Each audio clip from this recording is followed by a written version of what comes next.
So we've added data, we've edited data, and we've deleted data. So our main section here works, and obviously the last part to get working is the username and password, the login section. There's a couple of other things we want to sort out. For example, at the moment we can view contacts and add contacts even though we haven't logged in. We can edit and delete, which we want to change. So all of this we want to change. But let's have a look at what changes between session 9, which is the one that we just worked on with the delete, and session 10. At the moment, if I flick between the pages, you can see that the whole page shifts upwards. And that's because when we have a look at this, I'm just going to view the page source.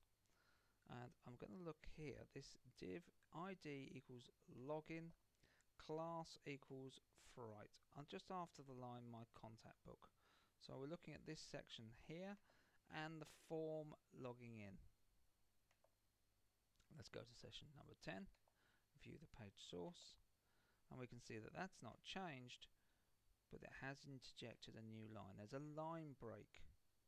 There's a break here that doesn't exist here. Now that's because that is either going to be a break or there's going to be a message here depending upon what we do. But that's the only change that we're going to see in this video. So let's have a look at the actual code for this. This is session 9 code. We're at line 35 running right to the end, line 68. We can see we're at the end because we've got the end HTML declaration. Let's have a look at session number 10. No change. But if we look at the line numbers, good God, the line numbers, line 55 to 88, not line 35 to 68. So we've got 20 lines have been added into this code. Let's just go up a couple more steps just to see. The changes here are not here at the end of the document. We can see that because they haven't changed. So let's just go up one more stage, and we can see even though we've gone up a few lines, still no change. So we can tell that all the lines from 50 on this page, basically this end section hasn't changed at all. Let's have a look at one more line, and we can see that line 29 and line 49 are very different. So let's go to the top of this document. Remembering that it's 49 that's different, let's shoot to the top, and if we start clicking between, we can see that the bottom part of this document is time. If we have a look here, and there's our fright declaration that we're looking at in the HTML, we can see that it's immediately after the fright statement that the document changes.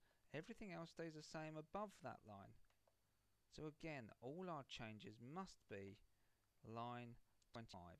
So let's take ourselves down to line 24. So we can see the one line we know is not changing, this fright line. Let's take ourselves down to line 24 here. Oops. Ooh. Getting a little bit over clicky there. There we go. So we can see that everything is changing on these two pages. We know it remains the same up to from line 50 onwards, but everything from line 49 all the way back to 25, those are the lines that have changed between there and there. So let's have a look at these lines. Well, the first one's obviously a PHP declaration, so that's fine. There's no change there. Or no change, it's nothing majorly introduced. We've got our isSet again, and we're looking for a new system variable, but hold on, that's not an isSet, there's an exclamation before it. The exclamation means not. Read it as the word not. So if not is set, basically it's saying if you can't find this variable, now notice this is $_session. The session is in capitals. This means that this is a system variable. It's not one I've defined, it's not one that I've built, it's one that exists in the system if certain things have been performed, if I've done something. But this is saying if that has not been set, so therefore that does not exist. So the computer, the PHP, goes off, looks around for it, says, oh, I can't find it. Oh, it's not set. So if not set, then execute the code from this curly brackets to this curly brackets. So what's it do? Well, let's have a look at the next line. If is set. So if is set, we've seen this before.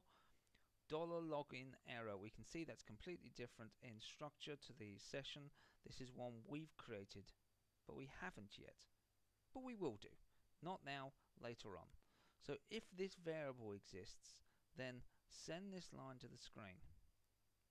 And this line is simply using a span and an HTML span command, which simply means only apply the changes after this. So whatever I put here, make those changes, but don't do anything else. Put the variable $logon error onto the screen, end the span, introduce a line break.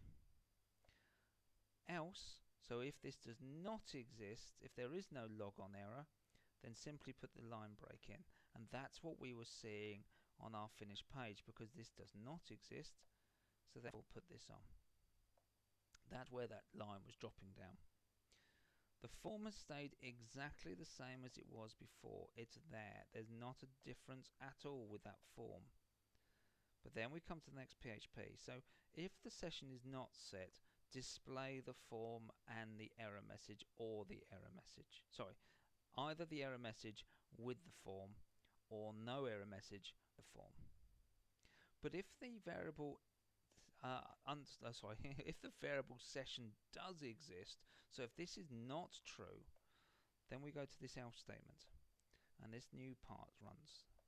It's only this, but all it's going to do is it's going to take that session variable, and it's going to store the results of that into a new local variable, one I've created. And then it's going to echo to the screen two statements: welcome to your contact book, comma, then whatever that value is, then a hyphen, echo, and I've got a hyperlink going, index.php.log equals out, title, log off, log out. So I'm going to have some text that says log out. Welcome to your contact book, whoever's name it is, hyphen, log out. So I'm going to have those features on my system. So all we've done, nothing works at the moment. We've just put into place the potential of it working.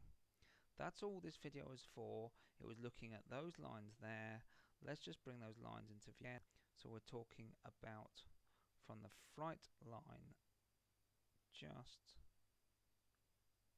there, and basically, ooh, that just dropped down again. And basically we're talking about that line of code there. So if you want to add that to your system, simply pause the video, copy that all down, and then you can listen to the next video.